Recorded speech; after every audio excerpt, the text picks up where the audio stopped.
Hi everyone, welcome to my wrap up for nonfiction November. It is the middle, not the middle, it is the first or second week of December. It's the 10th of December, so we're in the second week.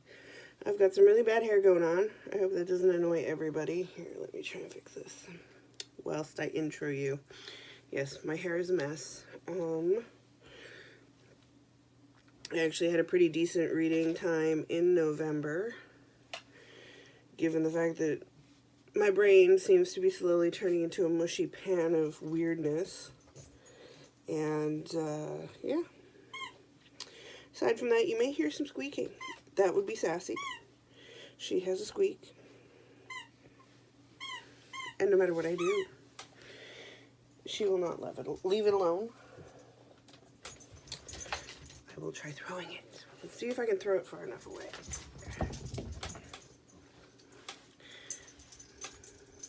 See her little tail running back in. No, because she has to be right below me currently. I'm just falling apart today, but if I don't shoot this, it's not going to get shot. It's going to be a busy week around here. It's going to be a busy month. I think everybody can say that safely. But nonfiction November, I read 1, 2, 3, 4, 5, almost 7 books. I finished one book on like December 1st. So that'll be in my December wrap-ups. And then there was one book that I DNF'd, but I DNF'd it with like 100 pages, so I want to talk about that first. And I get really out of breath really easily right now, so I apologize that I'm just going to be all over the place. So the first book, which is the one I DNF'd, is The Heart of Everything That Is, The Untold Story of Red Cloud, An American Legend by Bob Drury and Tom Clavin. And, been trying to read more about American Indians, or First Nations, or Aboriginals, etc. And this is not a book to do it with. This is definitely written by white people for white people. It lacks any actual, like, care towards other nations. And I don't know why it's so highly rated. Like, it's ridiculously highly rated. Although I did read some of the 1 and 2 stars, and everybody who gave it 1 or 2 stars pretty much unanimously agreed that it's horribly written in terms of caring about the subject matter. These are clearly not people writing about their own people, but they're also not people writing about people that they view as people. I found their verbiage problematic in that you do not have to use the words of the time unless you're directly quoting. If you're not directly quoting, I don't want to see the word squaw appear in your... No. I don't care if that was the parlay of the time. Unless you're directly quoting, you can get around that. I don't need braves. Like, again, unless you're directly quoting, you cannot say something else. Lots of problematic language, lots of, where the hell's Red Cloud? That was the other thing. It's a lot of military strategy about various battles, but there's not a lot of Red Cloud. So I suggest if you were thinking about reading this, don't even bother. Go get Empire of the Summer Moon, or Bury My Heart at Wounded Knee, or something that's better, because this is a piece of trash. I don't care that it's New York Times bestseller. I don't care that these guys have written everything. I'm sure that the other stuff they've written that doesn't have to do... Like, I know they've done some stuff about the Navy. They did Halsey's Typhoon, Last Man Out, The Last Stand of the Fox Company, which won the Marine Corps Heritage Foundation's award for nonfiction. I'm sure if they were writing about actual military endeavors, they would be really great. In terms of what I was promised, The Untold Story of Red Cloud, An American Legend, see that there? That is not what this is. So, if that's what you're looking for, don't get this. Don't even bother. Like, I tried so hard not to DNF it, and I couldn't keep going. I couldn't legitimately keep going because it's all about a bunch of military white dudes.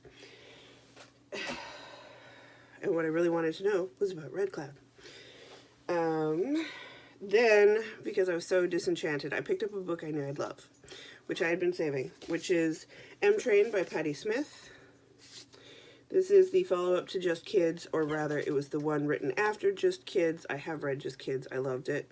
This one is about Patti Smith drinking black coffee in various places in the world. And it is beautiful in that essence and in that aesthetic. It's got great pictures. It's told like Patti Smith. My only thing with Patti Smith is I have a hard time believing that a person exists like this. I know she does, because she exists, but at the same time, some of the things she says and does is just like, how? How do you exist? I don't get it. Like, you're just too... There's a reason she's an artist, and there's a reason she's so loved. It's because she can think of these things, and she says these things, and they all make great sense. And I totally enjoyed it. Super small. Again, it's basically just about her drinking coffee in different spaces and places in time, and how those different times folded into her life. Like Hurricane Sandy is in here. She's very clearly all about New York. There's her husband's in here, travels with her husband, getting to photograph things from Frida Kahlo's home, which would have been like, whoa. But, so if you're into Patti Smith or that kind of thing, it's a great little read. That one, totally worth the read. Restored my faith in nonfiction. Then I went on to Why Kerouac Matters, Lessons of On the Road, They're Not What You Think by John Leland. I will come clean that I am a Kerouac fanatic. He is my beat. I love him. In a way I love no other beat. And some people don't like the beats, and more power to them. I have always been a Kerouac fan. And so this goes through some of the various things about that take place in On the Road, and comparisons between the original scroll and what was actually published, like things that were taken out, because apparently in the original scroll, which I have not read yet, don't ask me why, there is a sex scene with Neil, and a homosexual sex scene that got taken out. There were some things I didn't necessarily agree with the author,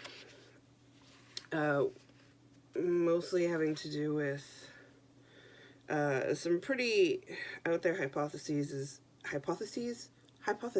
that he makes about certain things just based on one or two sentences in the novel. Aside from that, if you're really into On the Road, or if On the Road is a very big thing for you, you may want to pick it up and give it a read. It's worthwhile to me, but if you're not into On the Road or Jack Kerouac, it's not a book for you. You have to be, like, into it. So I was riding high off of having done some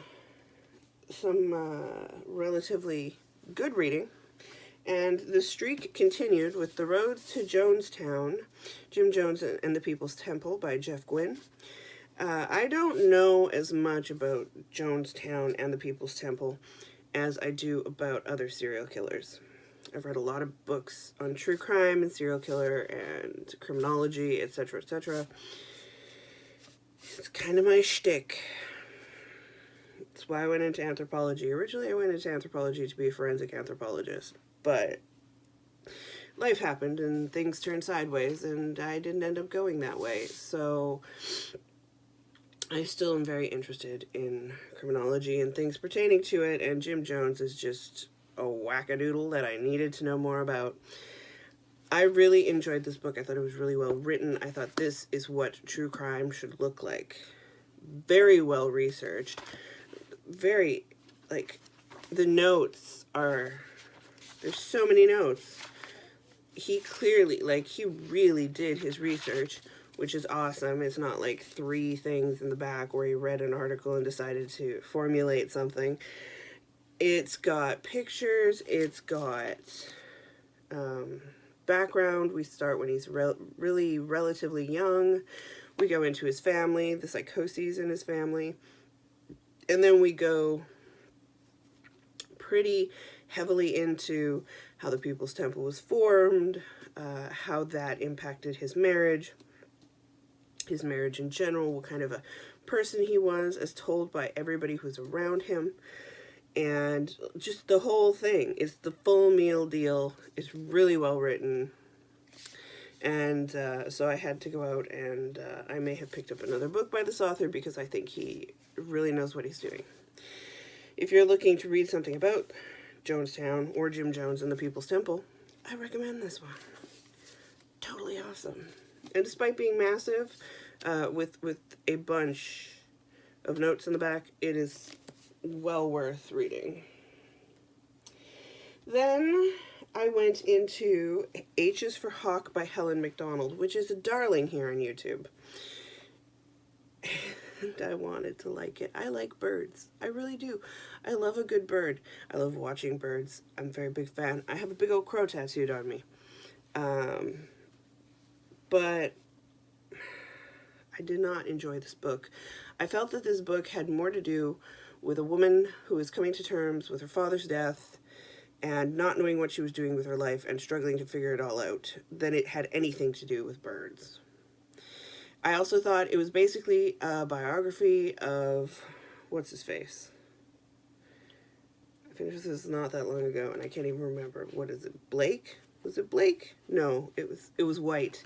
E.B. White, the guy who wrote The Once and Future King. Basically about E.B. White and his raising of a hawk and how that interacted with her raising a hawk, and quite frankly, I couldn't have cared less by the end. I don't get the allure of this. I think if you are going through a grieving period, maybe. This is, I have come to this conclusion actually, because I've heard this book praised in the same breath as the Octopus One by Cy Montgomery. And I didn't like that one either. And I think there's a style I don't like. And this is written in the style I don't like, which is a memoir with an animal aside it. And I don't want that. That's not what I want. If I want to read about a book about a hawk, I want to read a book about a hawk. I don't want to read, several chapters about how you had to go find your dead father's car and how that impacted your life. I don't care. If I'm reading a book about a hawk, if I'm reading a book about you getting over the grief of of the loss of your father, and there just happens to be a hawk in there, then that makes sense. But I think that for me and what I was expecting, I didn't get it. And I don't think that has anything to do with whether or not the book is written well, because I think the writing is pretty. It's just not at all what I was expecting or what I went in wanting from it. So that was that. And the last official book I finished in November, Went Out on a High, Into Thin Air by Jon Krakauer. I have read Under the Banner of Heaven. I have not read, what is it, Into the Wild? Yeah, Into the Wild. I've not read Iceland, Eiger Dreams, or Into the Wild, but I will probably pick those up now because I loved this. And I care so little about Everest, it's not even funny. Like, I don't care. I have no desire to climb a mountain. I have no desire to walk up a mountain. I would look at it from far away and go, that's a big friggin' mountain. But it's not, I'm not a thrill seeker. I'm not an adventure seeker. I have absolutely no desire. But it's written so well. And I enjoy his writing style. I enjoy the way he takes on things and how he's willing to give multiple backgrounds. Because in this, it's not just him. There are 3 different climbing companies he is talking about during this whole thing. And it takes place on Everest when there was a big storm and subsequent loss of life. And he happened to be one of the climbers on one of the groups that was on the mountain that day. And he was there to write an article for a magazine called Outside. And subsequently, it just all became so much that he ended up writing a book about it. And it is a wonderful book. I enjoyed Under the Banner of Heaven as well, which is his book about Mormonism, and a pair of brothers who kill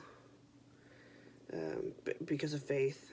But yeah, went out on a high note because I really love this book. Again, it's a larger book, although it's a mass market.